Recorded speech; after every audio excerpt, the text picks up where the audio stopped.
जी, अस्सलाम वालेकुम viewers, welcome back.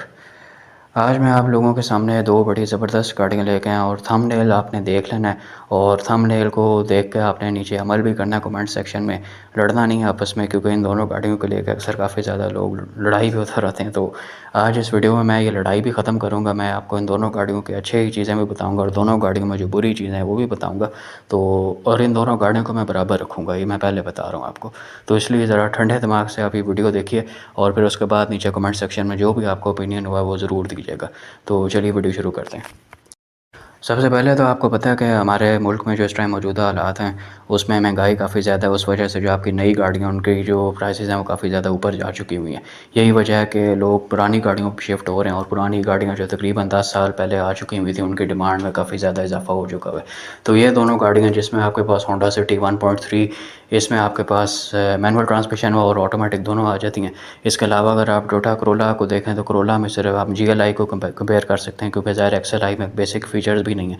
तो XLI अगर जो कन्वर्ट करवाई हो किसी ने GLI में तो ठीक है, वो इस गाड़ी में इस कंपैरिजन में ज़रूर वो इंक्लूड हो सकती है। लेकिन यहाँ पे हम बात फ़िलहाल सिर्फ GLI की कर रहे हैं। तो व्यूअर्स, अगर इन दोनों गाड़ियों को कंपैरिजन में जो सबसे पहली चीज़ अगर हम जिसकी बात करें वो इन दोनों गाड़ियों का इंजन है। दोनों गाड़ियों के अंदर आपको 1300 सीसी का इंजन मिलता है, लेकिन दोनों गाड़ियों के अंदर जो आपको पावर आउटपुट मिलती है वो डिफरेंट है। होंडा सिटी के अंदर आपको 100 हॉर्स पावर की पावर आउटपुट मिलती है, जबकि टोयोटा करोला GLI के अंदर आपको 84 हॉर्स पावर की पावर आउटपुट मिलती है। इसके अलावा इन दोनों गाड़ियों की जो इंजन की टेक्नोलॉजीज़ हैं जिस पे इंजन वर्क करते हैं वो भी डिफरेंट है काफ़ी ज़्यादा। अगर आप होंडा सिटी की बात करें तो इसके अंदर आपको IVTEC टेक्नोलॉजी मिलती है। अगर इसमें IVTEC की एब्रीवेशन में आपको बताऊँ तो उससे बनता है intelligent variable valve timing and lift control. परेशान ना हो, मैं आपको सादा अल्फाज में समझाता हूँ कि है क्या चीज़। बेसिकली ये जो आपकी वाल्व टाइमिंग होती है, जो आपके इनटेक और एग्जॉस्ट वाल्व्स होते हैं इंजन के अंदर, अगर आपने कभी इंजन को पढ़ा हो या इंजन के बारे में थोड़ी बहुत जान पहचान रखते हो तो आपको ज़रूर समझ आ जाएगी। लेकिन ये कि जो जान पहचान नहीं भी रखते, मैं उनको भी बड़ी डिटेल से समझाऊंगा सादा अल्फाज में। तो आपके जो वाल्व्स होते हैं, आपको पता है एक वाल्व से फ्यूल अंदर आता है, जब फ्यूल बर्न होता है उसके बाद उसकी कंबस्शन हो जाती है और उसके बाद जो एग्जॉस्ट गैसेज होती हैं वो आपका जो एग्जॉस्ट वाल्व होता है उससे बाहर निकल जाती हैं। तो इन दोनों वाल्व्स की टाइमिंग एडजस्ट होती है आपकी, जिस हिसाब से आप गाड़ी को पुश करते हैं, जिस हिसाब से आप गाड़ी को थ्रॉटल देते हैं, इनकी टाइमिंग उस हिसाब से एडजस्ट करता है जो ये सिस्टम IVTEC सिस्टम। इसके अलावा जो आगे एक चीज़ आती है lift control, electronic lift control IVTEC। इसमें लिफ्ट कंट्रोल का जो मतलब है वो ये है कि जो आपका फ्यूल है जो इंजन के अंदर आ रहा होता है वो भी इंटेलिजेंटली कंट्रोल करता है गाड़ी का सिस्टम। उसमें ये होता है कि अगर आप गाड़ी को कम पुश कर रहे हैं, यानी कि आपने हल्का पाँव दिया हुआ गाड़ी को सादा अल्फाज में, तो आपका फ्यूल कम आएगा गाड़ी के इंजन के अंदर, यानी कंबस्शन चैम्बर के अंदर। जबकि अगर आपने गाड़ी को पूरी तरह पुश किया हुआ है, जैसे आप अपनी ज़ुबान में मंडना कहते हैं, अगर आपने गाड़ी मंडी हुई है पूरी तरह, तो फिर आपका जो फ्यूल है वो ज़्यादा आएगा इंजन के अंदर। तो आपको जो परफॉर्मेंस है वो गाड़ी की वो ज़्यादा अच्छी मिलेगी। आपकी परफॉर्मेंस गाड़ी की बिल्कुल जिस हिसाब से आप पाँव दे रहे हैं गाड़ी को उस हिसाब से हो जाएगी। अगर आपने गाड़ी को भगाना है तो आपको फ्यूल ज़्यादा मिलेगा, आपकी वाल्व टाइमिंग भी एडजस्ट होगी तो उससे ये होगा कि गाड़ी आपको भगाने में ज़्यादा आसानी होगी, आपको एक अच्छा एक्सपीरियंस मिलेगा, अच्छी पावर आउटपुट मिलेगी आपको। यही वजह है कि होंडा सिटी काफ़ी ज़्यादा मशहूर है भागने में। फिर ये है कि इस गाड़ी की हॉर्स पावर भी बहुत ज़्यादा है और फिर इसकी बॉडी टू वेट रेशो भी बड़ी ज़बरदस्त है। इस गाड़ी का साइज़ अगर आप देखें तो इतना बड़ा साइज़ नहीं है जिस हिसाब से करोला का साइज़ है। तो उस हिसाब से देखा जाए जितना इसके अंदर इंजन पावरफुल है और जो इसकी बॉडी का साइज़ थोड़ा सा कॉम्पैक्ट है, तो ये भी एक वजह है कि इस गाड़ी की फ्यूल एफिशिएंसी भी बहुत अच्छी आती है और इसको भागने में ज़्यादा मेहनत नहीं करनी पड़ती। दूसरी तरफ अगर आप करोला पे आ जाएँ तो करोला में जो टेक्नोलॉजी वो सिर्फ VVT टेक्नोलॉजी, यानी वेरिएबल वाल्व टाइमिंग, वो सिर्फ आपकी वाल्व टाइमिंग एडजस्ट होती है जिस हिसाब से आपने गाड़ी को पाँव दिया। तो वाल्व टाइमिंग के बारे में मैंने आपको बड़ी डिटेल से बता दी, वही कॉन्सेप्ट इसमें भी है। लेकिन इसमें जो लिफ्ट कंट्रोल वाला फीचर है, यानी कि जो फ्यूल है आपका, जिस हिसाब से फ्यूल अंदर आता है, जिस हिसाब से आपने गाड़ी को पुश किया, वो इसमें सिस्टम मिसिंग है करोला में। तो यही वजह है कि करोला की फ्यूल एफिशिएंसी थोड़ी सी कम हो जाती है होंडा सिटी से। तरह अगर आप अगली चीज़ पे चले जाएँ तो वो फ्यूल एवरेज है दोनों गाड़ियों की। तो फ्यूल एवरेज होंडा सिटी की बहुत अच्छी है। सिटी की जो फ्यूल एवरेज है तकरीबन शहर के अंदर ही गाड़ियाँ आपको 14 से 15 की एवरेज दे देती है। अगर आप इसको अच्छे तरीके से चलाते हैं तो ये शायद 16 भी दे दे, जबकि लॉन्ग रूट के ऊपर इस गाड़ी की एवरेज 18 से 19 किलोमीटर पर लीटर आ जाती है। जबकि दूसरी तरफ अगर आप टोयोटा करोला GLI की बात करें तो GLI आपको बड़ी मुश्किल से 11 से 12 की एवरेज देती है, इससे ज़्यादा वो नहीं जाती शहर के अंदर, आप जो मर्ज़ी कर लें। इसके अलावा लॉन्ग रूट पे GLI की जो एवरेज है वो 15 से 16 के दरमियान आती है। तो फ्यूल एवरेज का काफ़ी ज़्यादा डिफरेंस आ गया, और वो डिफरेंस इसी वजह से जो मैंने आपको पीछे सारी बातें बताई हैं। फिर इससे अगली चीज़ पे अगर आप चले जाएँ तो वो आपकी राइड क्वालिटी, यानी गाड़ी की ड्राइव क्वालिटी। तो ड्राइव क्वालिटी इन दोनों गाड़ियों की अपनी अपनी जगह बिल्कुल ठीक है। होंडा सिटी की ड्राइव क्वालिटी इस तरह से अच्छी है कि उस गाड़ी की जो ग्राउंड क्लियरेंस है वो थोड़ी सी कम है, तो वो गाड़ी ज़रा नीचे लगी हुई गाड़ी है, उसकी वजह से उसकी रोड ग्रिप काफ़ी ज़्यादा इंप्रेसिव हो जाती है। और उस गाड़ी को हाई स्पीड्स पे आप अगर ड्राइव करें तो आपको बिल्कुल भी नहीं लगेगा कि गाड़ी आपके हाथ से निकल रही है, या आपको वो वाली फील नहीं आएगी जो आपको करोला में आती है कि गाड़ी हवा में उड़ रही है। करोला में दूसरी तरफ देखा जाए तो उस गाड़ी की ग्राउंड क्लियरेंस काफ़ी ज़्यादा अच्छी है। इसका अपनी जगह पे फ़ायदा है, ग्राउंड क्लियरेंस अच्छी होना। आपको पता है कि यहाँ पे हमारे पास स्पीड ब्रेकर्स भी काफ़ी ज़्यादा बड़े बड़े होते हैं। फिर ये है कि अगर हमारी रोड्स की जिस तरह से कंडीशन है, कुछ रोड्स हमारी जो ख़राब हैं, उस पर यह है कि करोला काफ़ी ज़्यादा आपको पता है एडवांटेज है, जो आपकी ग्राउंड क्लियरेंस ज़्यादा हो जाती है उस वजह से। लेकिन इसमें बस एक डिफेक्ट ये आता है कि आपकी जो गाड़ी की ड्राइव क्वालिटी है वो थोड़ी सी नीचे हो जाती है। हाई स्पीड्स पे ख़ास तौर से आपको करोला फील होगा कि गाड़ी जो है वो अनस्टेबल हो रही है, या गाड़ी वाइब्रेट कर रही है, या गाड़ी आपके कंट्रोल से बाहर हो रही है। तो ये चीज़ें थोड़ी सी कंप्रोमाइज़ दोनों गाड़ियों में, जिस तरह मैंने शुरू में वीडियो में कहा कि मैं दोनों गाड़ियों को बैलेंस रखूँगा, और वाकई दोनों गाड़ियाँ बैलेंस्ड हैं भी। तो इन दोनों गाड़ियों पर लड़ने की कोई वजह नहीं बनती जो आप लोग लड़ते हैं। तो जिस तरह मैंने फिर कहूँगा कि दोनों गाड़ियाँ अपनी अपनी जगह अच्छी हैं। सिटी के अपने फ़ायदे हैं, करोला के अपने फ़ायदे हैं, सीधी सी बात है भाई। अब अगली चीज़ पे अगर आप आ जाएँ तो वो सस्पेंशन की परफॉर्मेंस है। सस्पेंशन तो भाई आपको पता है कि करोला का मुकाबला कोई नहीं है।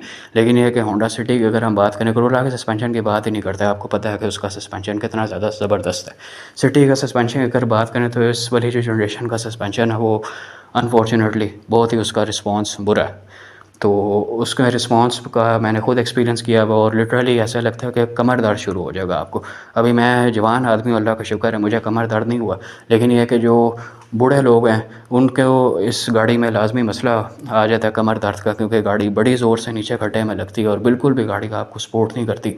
तो ये इस गाड़ी का एक बहुत बड़ा मसला है कि इसका सस्पेंशन की जो परफॉर्मेंस है वो बहुत ही ज़्यादा बुरी है। तो अगर आप इस गाड़ी को शहर के अंदर चला रहे हैं, अच्छी पक्की सड़कों पर चला रहे हैं, बड़े शहर के अंदर जैसे लाहौर में चला रहे हैं, इस्लामाबाद में चला रहे हैं, किसी और अच्छे शहर में चला रहे हैं, तब यह है कि इस गाड़ी में आपको कोई मसला नहीं होने लगा। और अगर आप मोटरवे पे चला रहे हैं तब भी आपको कोई मसला नहीं। लेकिन अगर आप देहाती इलाकों में, बैकवर्ड इलाकों में, आप GT रोड पर ट्रैवल कर रहे हैं, तो फिर तो इस गाड़ी ने आपका कंफर्ट लेवल तबाह करके रख देना, और ये गाड़ी आपको बिल्कुल रुला देगी ऐसे रास्तों पे। तो सिटी इन रास्तों के लिए बिल्कुल भी नहीं बनी हुई, इन रास्तों के लिए फिर करोला ही है। तो इस हिसाब से देखा जाए तो अगली चीज़ पे गाड़ी की यूटिलिटी आ जाती है। यूटिलिटी आपको पता है, फिर जब एक गाड़ी जो कि हर जगह पे जा सकती है उसको कोई फ़र्क नहीं पड़ता, जैसी मर्ज़ी सड़क मिल जाए, चाहे कच्चा रास्ता हो जाए, सड़क हो भी ना, तो वो गाड़ी गाड़ी फिर करोला ही आपको पता है। तो करोला की यूटिलिटी पर ज़्यादा है। तो इस लिहाज से देखा जाए तो आखिर में आके मेरे ख़्याल से जो सारी चीज़ें मैंने आपको अब तक बताई हैं, इसमें फिर यूटिलिटी की जहाँ तक बात आ जाती है तो यूटिलिटी में करोला आगे निकल जाती है कि जब वो आपको हर जगह पे, किसी भी जगह पे आप पाकिस्तान में उसको लेके जा सकते हैं, तो फिर आपको उस गाड़ी की तरफ लाजमी जाना चाहिए। लेकिन एक अगर आपको पता है कि आपका आना जाना देहाती इलाकों में नहीं है, तो फिर आप होंडा सिटी की तरफ भी रह सकते हो। अगेन यहाँ पे करोला आगे तो निकली है, लेकिन फिर मैंने इक्वल कर दिया कि आपकी अपनी अपनी प्रेफरेंसेस हैं। अगर आपने देहाती इलाकों में नहीं जाना, आपको पता है आपका देहाती इलाकों में जाना नहीं होता, तो फिर बेशक आप होंडा सिटी लें, बेफिक्र होकर, कोई मसला नहीं उसमें। अब अगर आप आखिर में इन दोनों गाड़ियों के लुक्स के ऊपर आ जाएँ, अब आप सोच रहे होंगे कि लुक्स की बात तो सबसे पहले करनी चाहिए थी। तो ये पुरानी गाड़ियाँ भाई, नई गाड़ियों के लुक्स की बात की जाती है हमेशा, जिनका कंपैरिजन हो रहा होता है एक दूसरे से। अब ये पुरानी गाड़ियाँ हैं, इनके लुक्स की हम क्या ही बात करें, तो मजबूरी बन गई है ना ये गाड़ियाँ लेना अब इस टाइम में भी। तो अगर आप लुक्स की बात करें तो ऑनेस्टली करोला के लुक्स मुझे ज़्यादा बेहतर लगती हैं होंडा सिटी से। सिटी के लुक्स को मैं बुरा नहीं कह रहा, लेकिन ये कि जो करोला के लुक्स हैं वो ज़्यादा इंप्रेसिव हैं, एक्सटीरियर की भी और इंटीरियर की भी। सिटी का इंटीरियर भी अगेन मैं कहूँगा कि बुरा इंटीरियर नहीं है, बहुत ज़बरदस्त और बहुत खूबसूरत इंटीरियर है। लेकिन ये है कि जो खूबसूरती करोला के इंटीरियर में आपको मिलती है, वो वाली खूबसूरती फिर सिटी में नहीं है। और ये मॉडल काफ़ी ज़्यादा इसका खूबसूरत इंटीरियर है, और मुझे पर्सनली जो इस मॉडल का इंटीरियर है, इस जो जनरेशन का इंटीरियर है, वो जो बाकी की जनरेशन आई हैं अभी तक करोला की, मुझे सबसे ज़्यादा बेहतर इसका इंटीरियर ही लगता है अभी तक। इस गाड़ी के इंटीरियर में एक अलग ही किस्म की आपको खूबसूरती मिलती है, और एक अलग ही टच है इसके इंटीरियर में जो कि बहुत ज़बरदस्त फील देता है। तो आखिर में मैं आपको अगर अपना बताऊं, तो मुझे अगर कोई कहे कि आपने इन दोनों गाड़ियों में से कौन सी गाड़ी लेनी, क्योंकि इन दोनों गाड़ियों के प्राइसेस तकरीबन सेम ही है, तो देखा जाए तो मैं पर्सनली, मुझे टोयोटा करोला ज़्यादा पसंद आती है हमेशा से, और मैं इस पर्टिकुलर सिनेरियो में भी मैं करोला की तरफ ही जाऊंगा। उसकी वजह ये है कि उस गाड़ी की यूटिलिटी बहुत ज़्यादा है।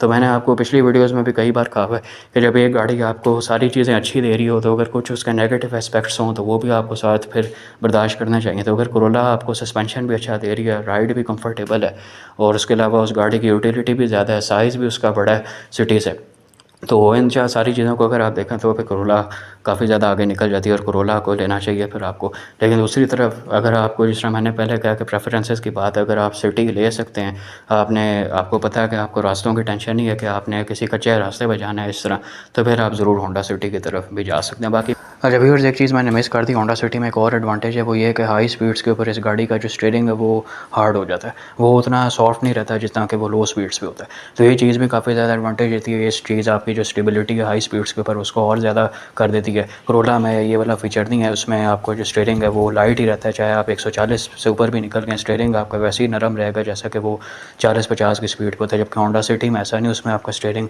हार्ड हो जाता है। उसमें फ़ायदा ये होता है कि अगर आपका एक्सीडेंटली स्टीयरिंग पे हाथ लग गया, किसी वजह से आपका स्टीयरिंग घूमना चाह रहा है और वो घूम नहीं रहा, तो आपको एडवांटेज मिलेगा इसमें, क्योंकि आपको पता है कि कुछ भी हो सकता है चलती हुई गाड़ी में। तो Corolla में दूसरी तरफ भी काफ़ी ज़्यादा रिस्क है, उसका स्टीयरिंग काफ़ी ज़्यादा टाइट रहता है, तो वो आपका गलती से हाथ लग जाए, कुछ भी हो जाए, वो गाड़ी आपके कंट्रोल से फ़ौरन बाहर होगी और फिर आपको पता है एक्सीडेंट हो सकता है। तो इस लिहाज से देखा जाए तो सिटी में एक और चीज़ ये एडवांटेज है कि उसका जो स्टीयरिंग है वो हार्ड हो जाता है। बाकी मेंटेनेंस दोनों गाड़ियों की तकरीबन सेम है। Corolla की मेंटेनेंस थोड़ी सी सस्ती है, थोड़ी सी सस्ती होंडा सिटी से, लेकिन यह है कि तकरीबन आप कह लें सेम है। सिटी के पार्ट्स ज़रा थोड़े से महंगे होते हैं। फिर इसके अलावा ये है कि सिटी के जो मेंटेनेंस है वो है भी थोड़ी सी मुश्किल है, हमेशा से होंडा की मेंटेनेंस काफ़ी मुश्किल रही है, लेकिन इस सिटी की मेंटेनेंस Corolla से अगर आप कंपेयर करें तो थोड़ी सी मुश्किल है, ज़्यादा मुश्किल इसकी भी नहीं, क्योंकि गाड़ी काफ़ी ज़्यादा कॉमन है, तो तकरीबन हर मैकेनिक इसको समझता है। तो बस यही थी आज की वीडियो, फिर नेक्स्ट वीडियो मिलते हैं। अगर कोई पॉइंट मैंने मिस कर दिया तो मुझे कमेंट सेक्शन में ज़रूर बता दें, मैं आपको उसमें आंसर कर दूँ, क्योंकि काफ़ी ज़्यादा पॉइंट्स होते हैं ज़हन से निकल जाते हैं। तो फिर नेक्स्ट वीडियो में मिलते हैं। अल्लाह हाफ़िज़।